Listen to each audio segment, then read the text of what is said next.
And welcome to Trophy Kids presented by Bad News Media. It is another divisional breakdown here at the Trophy Kids podcast. As always, I'm your host, Nate. I have my co-host, Michael, on. How are you doing today, good sir? I am fantastic. How are you? Doing great. I am very excited for this divisional breakdown. There are obviously differences between the NFC and the AFC. We started in the AFC. We're going to wrap up the AFC, go through all the divisions. We started with arguably the worst, and now we are progressively getting better. And we are starting with a division that is going to get a lot of attention in the AFC East. They got a team on Hard Knocks. They have a Bills team that is considered kind of the top tier teams in the NFL right now. That kind of middle jockeying position in this division will be very close, but I think it's only appropriate we start with the New York Giants, given the attention they are garnering. They are the Hard Knocks team, and for good reason, because they have brought on Aaron Rodgers, a guy who just recently won 2 back-to-back MVP titles in 2020 and 2021 to hopefully shore up the quarterback position and give this team some life on offense. They also bring in Nathaniel Hackett after his, just to put it politely, an absolute disaster of a coaching job up in Denver. But the man does have a history with Aaron Rodgers. He can be a solid offensive coordinator. With the addition of Rodgers and the way this Jets team is shaping up, what is kind of your first impressions? Is this team overhyped? Are they rightly hyped? Where are you kind of falling in line with the 2023 New York Jets? Yeah, I think they're going to be a pretty good team. I mean, you just look at them last year, and they won some stinker games with just some terrible quarterback play. Just like awful. I mean, some games where Zach Wilson's throwing for like 110 yards in there, and they're winning the game. And then, they had that run towards the end where they obviously lost like 6 or 7 straight, I want to say. Yep. Failed to score a touchdown in their final 3 games offensively. I mean, yeah, that's real poor. But even some of those games, they were still close games. So, yeah, you have to love what this team's got going for it now. The defense is stacked. They're nasty. Obviously, you need to hope Rodgers is Rodgers from 2 years ago and not Rodgers from last year. I am a little bit concerned maybe about the depth at wide receiver. Garrett Wilson is nasty. I think they maybe wish they had, someone like Elijah Moore back, just someone young that can, fly around out on the field a little bit. Brought over Alan Lazard, just one of the usual suspects, Randall Cobb. So, Rodgers got his guy. I mean, Lazard looks the part, but he's just never has really been the guy. I mean, he looks like a monster out there, just hasn't always come around for him yet. Yeah, I don't disagree with that. The wide receiver position's an interesting group because they obviously bring over Lazard, then they bring over Aaron Rodgers' best friend in Randall Cobb at this point, because really the only reason Cobb's still employed in the NFL is because of his relationship with Rodgers. Oldest 32-year-old in the NFL, Randall Cobb. Would have never guessed that. I would have been like, hey, he's 40 like Aaron Rodgers. They've been in the league the exact same period of time. Unbelievable. I think for me, those signings I think are more important for the development or continued development of Garrett Wilson, because having those guys in the locker room to help Garrett Wilson transition to having Aaron Rodgers from Zach Wilson as his quarterback is going to be a big transition. I mean, quarterbacks have preferences, the way you run certain routes, how you break things off, timing. So, like, having those veteran guys who've been around Aaron Rodgers, I think is going to be key for that wide receiver position. My biggest concern is that offensive line, because, oh boy, if they can't keep kind of the dogs at bay, because just in that first 6 weeks, you are going up against some tough teams. I mean, you got the Bills, Cowboys, Patriots, Chiefs, Broncos, Eagles before an early Week 7 bye. It could get a little rough if that offensive line can't gel. There's a lot of hot takes flying around with the first week of preseason going around. People like to overreact. I get it. It's exciting. Football's back on television. But for me, week 1 is simply just setting a benchmark for us to see how certain position groups progress through the preseason. And I think this is the one that, like, if the Jets are going to actually have success this year, that group has to gel, because that, to me, is like the glaring weak spot for this Jets team. Yep, and we've already seen, obviously this happens with all old quarterbacks, but when you start smacking Rodgers a lot, he kind of just like, Rodgers very quickly, like, his body language looks like he's just like, we're done. We're done. We're not winning today. You can even see that a little bit in the Hall of Fame game where like the realization of like, oh, we suck right now came into his mind, and it immediately changed on the sidelines. Yeah, he doesn't always have the best body language. Yeah, the one thing I will also say, and this is something if you were a longtime listener or you listened last year, the one thing we constantly said last year was this Jets team really just was missing a quarterback. Zach Wilson was clearly not cutting it. With the adding of Rodgers, I do think this now puts them in a very competitive driver's seat to compete against the Bills in this division, to certainly jockey for that second place spot and make a push for the playoffs. It's just going to be hard. I think from a betting standpoint, there's going to be that first 6 weeks could be tough. After that week 7 bye, I think they're going to be a team to really look from a betting perspective because there could be some solid value for them there. I will say the one thing that I do not like about this team, and I think is just lazy analysis, is that they're overrated and they're going to have an adjustment period similar to what happened with Tom Brady down in Tampa. And the reason I don't like that is because they are not, to my opinion, factor in the difference of Tom Brady when he went to Tampa was learning a completely new system. Aaron Rodgers is not learning a new system here. Nathaniel Hackett, he has history there. These things matter. It's going to be a relatively smooth transition, I think, offensively, as far as schemes go. So we'll see if they can keep them upright. That defense, though, the one question, I guess the one issue I have with them is there is not a ton of depth. Like the starting group, holy hell, that's amazing. And Amos is not, they bring in Amos at safety to kind of shore up that secondary. He's not the safety he used to be, but he's still a very valuable piece right there. The wide receiver or the cornerback department is very solid. And then Quentin Williams, as long as he doesn't get, a little, I don't know the right way to put this, but doesn't let the money go to his head, the inside and the outsider, their strong presence up front. Yeah, I mean, it's probably the best defense. Actually, yeah, it's the best defense Rodgers has ever had. He's just, the only problem is, well, he's 40 now, so we'll see. Yes, that we will. We mentioned them briefly there. I think it's time to move on to the prevailing favorites, the Bills. They are plus 120 to win this division. The over-under is 10.5. Last year, Ken Dorsey stepped up as OC. We had a lot of questions about what that transition would look like with Dable moving on to the Giants, whether or not he'd kind of be able to keep Sean McDermott at bay. McDermott's been pretty vocal about wanting to run the rock. Dorsey stayed very aggressive, ran the most aggressive offense from a passing standpoint in the first 3 quarters on early downs, which only helped their run game and helped the offense in converting third downs at the highest rate in the NFL. But things are a little different this year. Leslie Frazier is out as defensive coordinator. Sean is going to take over defensive play calling abilities as well as being the head coach. They upgrade the offense a little bit, but we did start to talk last year that the window may be closing for this Bills team. So with all the additions they've made, the continuity they have, Josh Allen finally getting a little healthy in the elbow department, his off-the-field issues should be rounding up, a.k.a. his apparent nasty split with girlfriend. Is the window closing for this Bills team, or should we treat them as one of the top 3 teams in the AFC again this year? I mean, I think it's still closing like it was last year. I think they're to me, they're pretty much the same team as last year. There's not a lot different going on as terms of like impact players. They're still missing like that second wide receiver that I want this team to have so badly. Gabe Davis, he's fine, but he's more as a third, even a fourth wide receiver, that you just have going, running just go routes all game long. So yeah, they're really missing that. We'll see how James Cook does. I do like him. I think he will get better at running back. And obviously it all comes down to just Josh Allen. So he's top, in my opinion, he's the second best quarterback in the NFL, to me. So yeah, they'll be a top team as long as he's playing well, but I don't really just consider them like one of the, the top of the top in the NFL anymore. I really don't. They can still win this division, but I wouldn't be surprised if they're second or even third just because this team has 3 this division just has 3 solid teams that can all be first, in my opinion. Yeah, I do not like betting unless there's some like big injury in the preseason, and then obviously the odds will change. I don't love betting the Bills to win this division for the exact reason you said. The 2 teams behind them jockeying for first are extremely competitive and can have some things break their way. How mad do you think Diggs is at this organization? The rumors are things have started to chill, but the man did take a pay cut in hopes, or restructured his contract in hopes of signing Hopkins. They don't do that.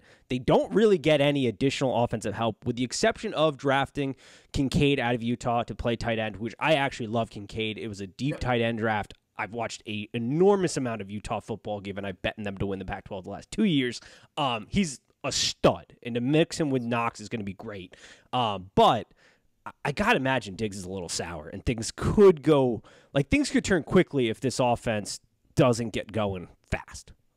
I agree. I mean, Diggs was already, pretty upset last year, it seemed like, and they didn't really give him a running mate. They didn't really give anyone, you brought up Kincaid, and that is big, but I don't think he's going to be, taking Diggs from getting double covered. I don't think that's happening. He'll still face double covers all game. So yeah, I think that could be an issue, and he gets upset if he doesn't get a lot of balls thrown his way, and that obviously can cause an issue too. So yeah, I would be a little concerned about that.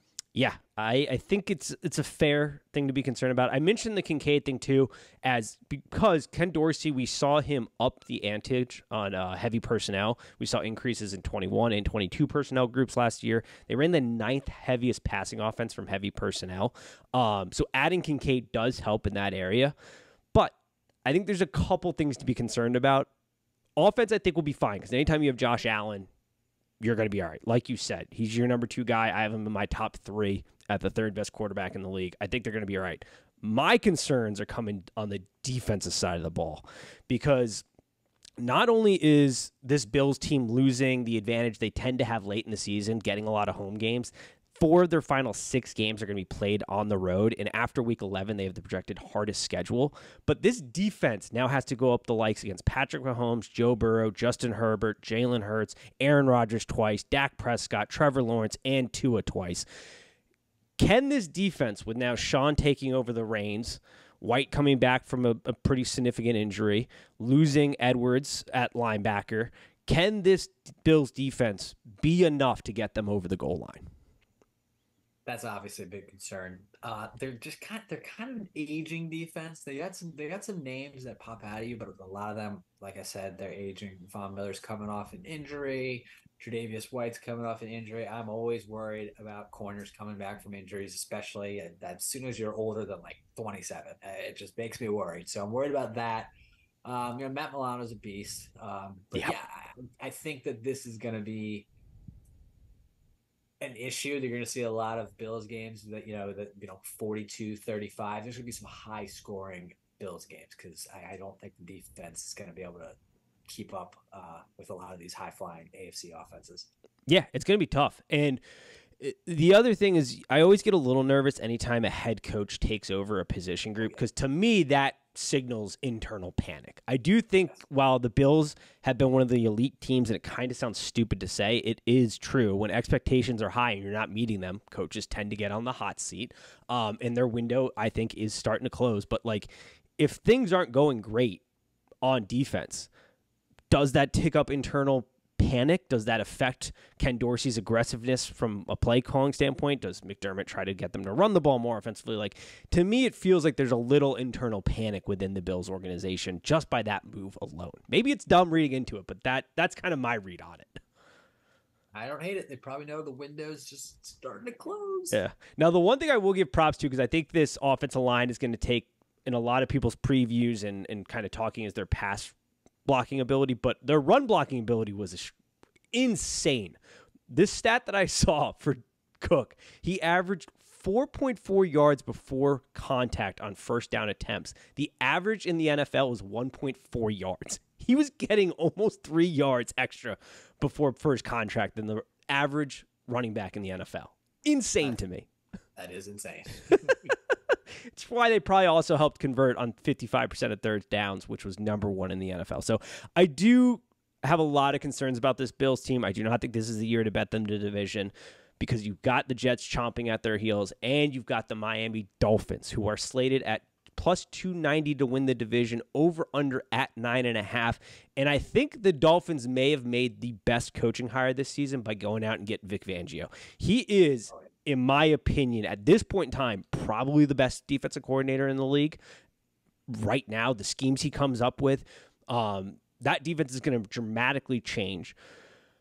What do you make of this version of the Dolphins coming into this season, and can they compete at the top level in this division?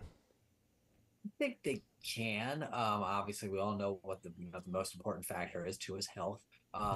But you look at this team and you're like, this is a fun team. Like, this is a team that you want to watch on TV. I personally think when it comes to just wide receiver duos, I mean, everyone can have their own opinion. I don't think anyone's better than Hill and Waddle. That's number one in terms of duos for me. Now, you want to go trios, I'll go to a different team, obviously. But Hill and Waddle, man, Waddle last year as the second wide receiver had over 1,300 yards. Are you what? I mean, it's absurd. I didn't even believe that when I first saw it. I was like, oh my God, what a ridiculous season. So yeah, it's a fun team. Bringing in Fangio, like you said, that's gonna be huge. The guy, just everywhere he goes, their defense is just always good everywhere. So you gotta love that. Losing Ramsey, that's big, but I don't think Ramsey is what he once was. The past really year and a half, he hasn't been the same Jalen Ramsey. So we'll see what happens. I mean, even bringing in depth like Eli Apple. I mean, I know everyone loves to joan on Eli, like just joan on him all the time, but he actually can play. So I mean, bringing him in is big time. So yeah, I like this team. The running backs, they're all going to get injured. Just they always. Yep.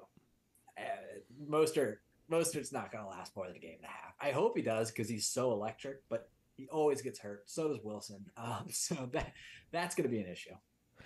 Just to put it in context, the difference that Hill made, and let's also say Hill and having Mike be your head coach and scheming up the way they did, Mike McDaniels, the wide receiver position went from dead last in separation on average to 13th within a season.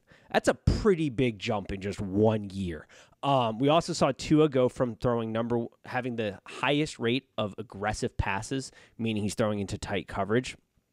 He went from number 1 in that category to 32. So the Mike McDaniels effect, as well as adding Hill and Waddle, getting great separation, better understanding of the offense, has definitely had an impact. Tua, though, and this is cliche because any team we talk about, if you lose your quarterback, is pretty much donezo unless you're the 49ers.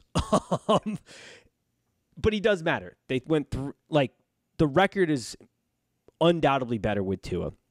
I think there's some optimism. He apparently bulked up this offseason. He also started taking jiu-jitsu to learn how to fall, which I thought was kind of interesting. Not a bad thing to think about doing. He might be a bad faller. RG3 was a terrible faller. He didn't know how to fall. And, I mean, that might help. I mean, they brought in Terran Armstead. That'll obviously help. Definitely help. That's big time. But that's the only thing. I know, obviously, any team can lose a quarterback anytime. Like you said, anytime a quarterback goes down, the team is effed. But with Tua, it's like, I mean, you have to imagine if he gets a concussion, automatically that's done for the year. Yeah, I might even be done for his career. I would think so. Yeah, I mean, the rumor is kind of like if he gets another bad one, he's sort of done for his career, which it's getting scary for sure. But adding Armstrong, getting some healthy guys back on the offensive line will definitely help. They add Jackson to the right side of the line. You know what's a dumb thought I had? And you see all these videos of the extra padding during practice and stuff. If it's that much safer, why aren't they wearing them during games? I've actually kind of thought about that too, but I also have read that it's been a while since I read it. It might only be 19% safer, but I mean, it's better. Better, yeah, but it's if they have to wear them during practices and during the preseason, make them more stylish. Yeah, that's true. I wouldn't. I don't care. I'd still watch football. I don't give a shit. I don't care. I don't care either. I just find it funny that they're like, hey, you have to wear this during practice because it is safer. But when the game's going on and we're going 100% faster, take them off. What? Yeah. If they're that much safer, shouldn't we always kind of be wearing them, I guess? I mean, at least the linemen, maybe? Probably. Yeah. Yeah. Interesting. The defense will be interesting. I found this stat, which I was just like, holy hell, that seems very impressive. Wilkins, on run attempts when he's in the game, he accounted for 22% of tackles. So when teams ran against the Dolphins, he was the tackler on 22% of run attempts. That actually is ridiculous. I would look at everyone else and be like, what are you guys doing? Yeah, that seems tackle him. That seems insane to me. He's almost a quarter of their tackles on run attempts. Yeah, that is absurd. It's a monster down there. Vic Fangio should be great to see. I will be interested to see how this defense morphs because they're going to definitely be less blitz aggressive as they were in previous years. He disguised things better. Like that, to me, the Vic Fangio thing just takes them up that level where now it starts to be that they're sitting at about 9.5 over under.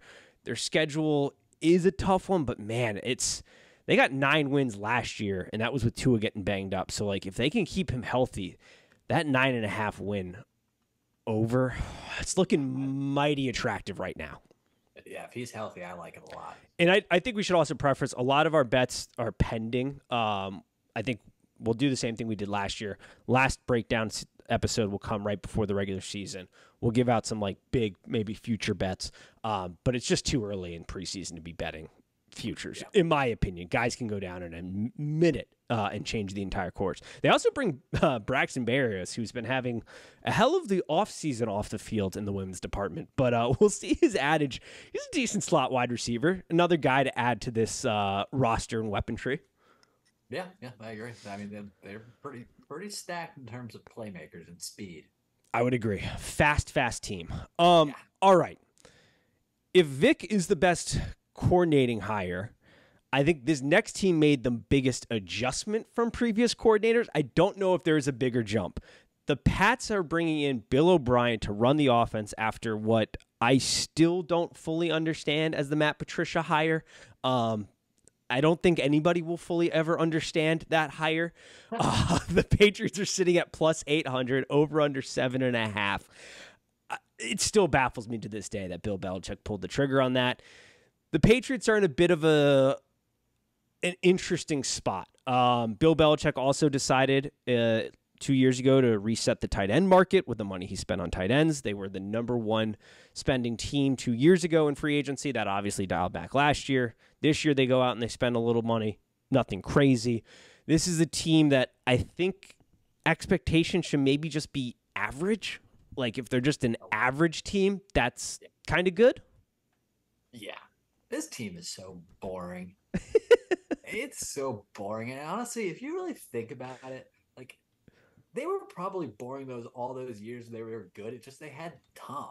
Yep. And I mean, yeah, when they had Randy and Welker, that was fun. But like they were always kind of boring. Like it's just no one jumps out at you. Like Juju, boring. Devontae Parker, he hasn't been good ever. He's always had talent, but he's been in the league forever. At least it feels like he has, but they're just a really boring team. I like the Christian Gonzalez pick. I think he's going to be good.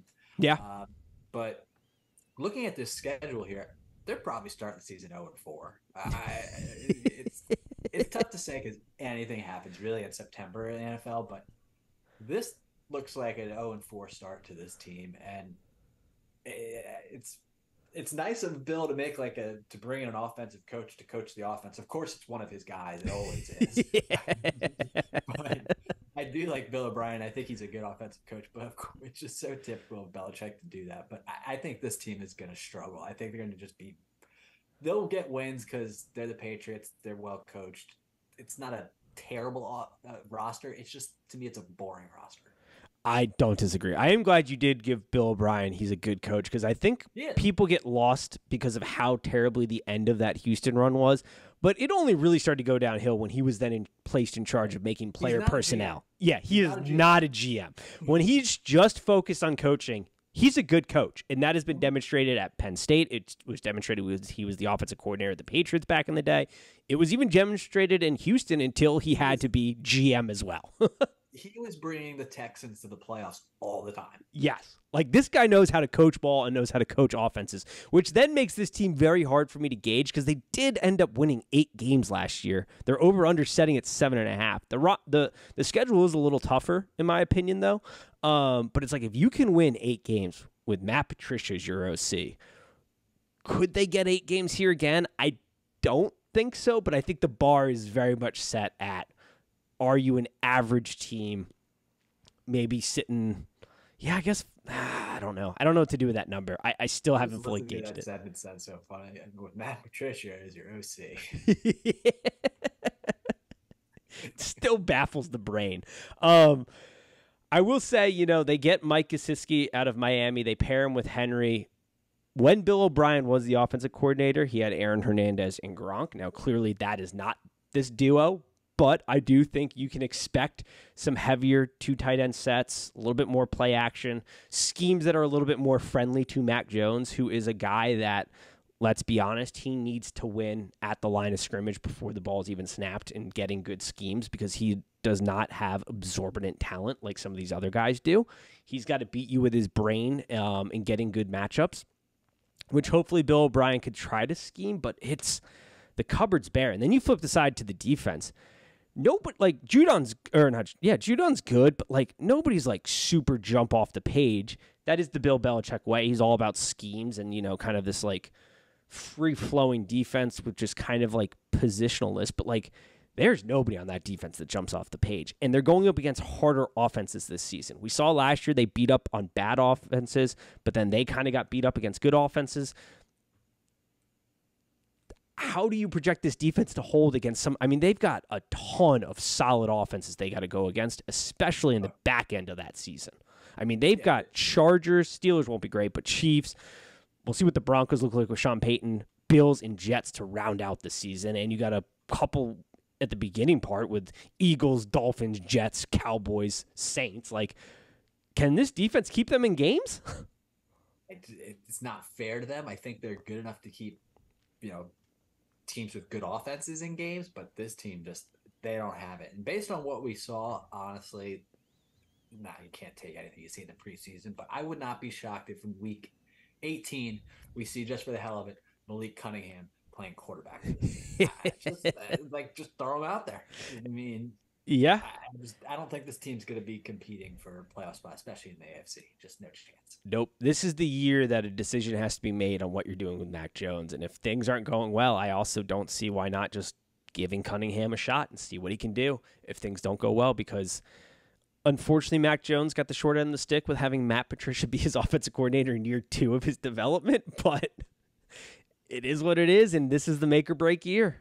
So could New England ever like approach Bill and, you know, maybe try to nudge him into retirement, just a nudge? Now, Bill, I don't think would fucking let that fly any day of the week, but makes me wonder. It's a good question. This is year 24, right? Or 23, one of the two. Yeah. Like, right. Without Tom Brady, it's been pretty clear that the game has maybe not passed him by defensively, but definitely from a head coaching standpoint, it's passed him by. He's lost his fastball as far as coaching goes. Yeah, I think it's possible. Yeah, I'd agree. So, all right, that wraps that up. Do we have a pending winner or bet or fantasy advice or anything we want to give the people as we wrap this up? It sounds crazy, but I think I'm leaning towards Jets winning the division. I do too. I mean, and it makes me nervous because this is like it's a stereotypical thing for like the Hard Knocks team to get like all the hype, but this feels right this year. Like it feels like the hype is right, because last year all we could talk about was, man, if this team just had a quarterback. Well, now they got one. Even if he is in the back 9 of his career, even if he's the 8th best quarterback in the league, that is such a giant lift over what they had last year. So much better. I mean, this is a team that halfway through October last year, we thought they were going to the playoffs. Yep. Absolutely. If that offense doesn't absolutely just suck it up at the end of there, they might have made it. I mean, you can't go. I mean, losing Breece Hall was massive. Massive. Because he's a beast. So yeah, I think, as crazy as it sounds, I think the Jets are probably the winners. Yeah, I don't disagree. Pending, we're going to wait to see to make sure there's no injuries in the preseason that are major affecting here. You get Hall back. Maybe you sign Cook. I know, coaching came out and said we're not looking to build like a superstar team. It's more about making sure the pieces fit. But Cook's still out there. I forgot to mention with the Pats, Zeke maybe headed to the Pats. That would be hilarious. That would just be makes sense, of course. Be the most perfect signing ever. Like, yep, aging ball player. Let's pay him a good portion of money to be on our slow, terrible offense. Yep, this works. We'll give him the ball for 2.5 yards of carry. But Cook Hall would be that'd be an interesting 1-2 punch. Whew. And it would probably help, given Hall is coming back from a pretty significant injury, to just let him kind of ease into it. Yeah, I do. The only thing that scares me about the Jets, and we'll watch week to week, offensive line and depth defensively. But as long as they can get through the preseason healthy and the offensive line looks to get better week to week, I think that'll probably be our AFC East pick. I would agree. I don't hate it. Alrighty, that'll do it for us today, folks. And as always, peace.